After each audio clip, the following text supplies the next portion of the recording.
Hi, today we are going to discuss about macroscopic and microscopic structure of the bone. Firstly, we'll discuss about microscopic structure of the bone.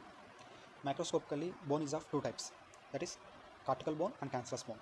Cortical bone is the outer dense part of the bone. It is strong because of the tubular structure. Cancellous bone is the inner spongy type of the bone. It is a network of bony trabeculae inside the medullary canal. The cortical bone is the outer part or the cancellous bone, it is present within the shell, the inner part, or it is present within the shell. Predominantly, cortical bone is present in the diaphysis of the bone. Cancellous bone is present in the epiphysis or metaphysis of the bone. In cortical bone, there are concentric lamellae around the Haversian canal. These are called as osteons. In the cancellous bone, there are no osteons. There is longitudinal arrangement of the lamellae. In the cortical bone, there is it provides compressive strength to the bone. Cancellous bone provides tensile strength to the bone, and it is very resilient. That is, the resilience means it has a capacity to recover quickly. So cortical bone provides attachment to the periosteum, tendons, and ligaments, and cancellous bone it acts as a scaffold to the marrow cavity, as it is it provides space for the osteoprogenitor cells. Cortical bone is metabolically very less active. Cancellous bone is metabolically very active. It is almost 9 times more active than the cortical bone. There is slow remodeling in the cortical bone, but there is continuous remodeling in the cancellous bone. In osteoporosis, there is minimum change in the cortical bone, but there is more amount of decrease in the cancellous bone. When a cortical bone graft is mainly useful for support, and the cancellous bone graft has high osteogenic potential, and remodeling occurs by creeping substitution.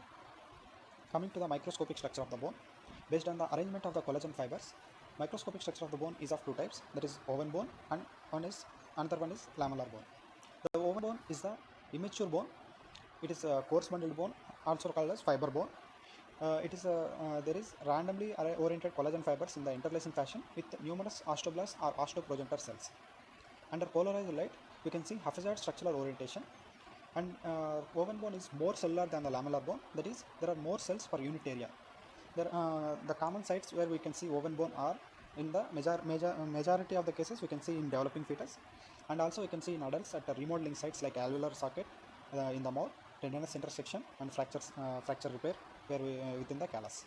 Pathologically, we can see oven bone in osteosarcoma, fibrous dysphasia, and other tumors. Triggering factors for oven bone formation are platelet-derived growth factor A and B.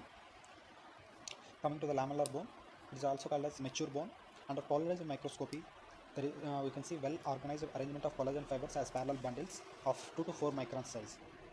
Lamellar bone develops during remodeling of immature bone.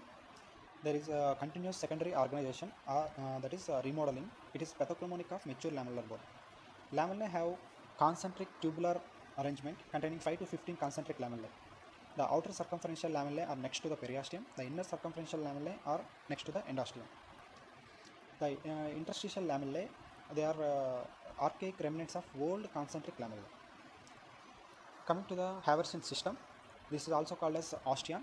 Osteon is the basic unit of the bone. These are cylindrical units that surround the central Haversian canal, which contains vascular bundle of capillaries, venules, lymphatics, nerves, and osteoprogenitor cells. Each Haversian canal runs parallel to the long axis of the bone. Interconnecting these Haversian canals and Haversian system to the periosteal blood vessels and intramedullary vascular supply, there are Volkmann's canals. Volkmann's canals are transverse perforating canal systems. They interconnect the Haversian canal and Haversian system to the periosteal blood vessels and intramedullary vascular supply. These Volkmann's canals contain neurovascular bundle. There are lamellae. Lamellae are nothing but concentrically arranged arrangements around the Haversian canal, and you can see lacunae. These lacunae are small spaces between the lamellae. They contain osteocytes, and there are canaliculae. Canaliculae are fine radiating channels, and these canaliculae connect lacunae to each other. And there are osteocytes within each lacunae. They are present in the interlaminar regions. These are lacunae with their processes arranged in radial pattern into the canaliculae. And overall, this Haversian system or osteons act like fibers of bamboo that resist deformation.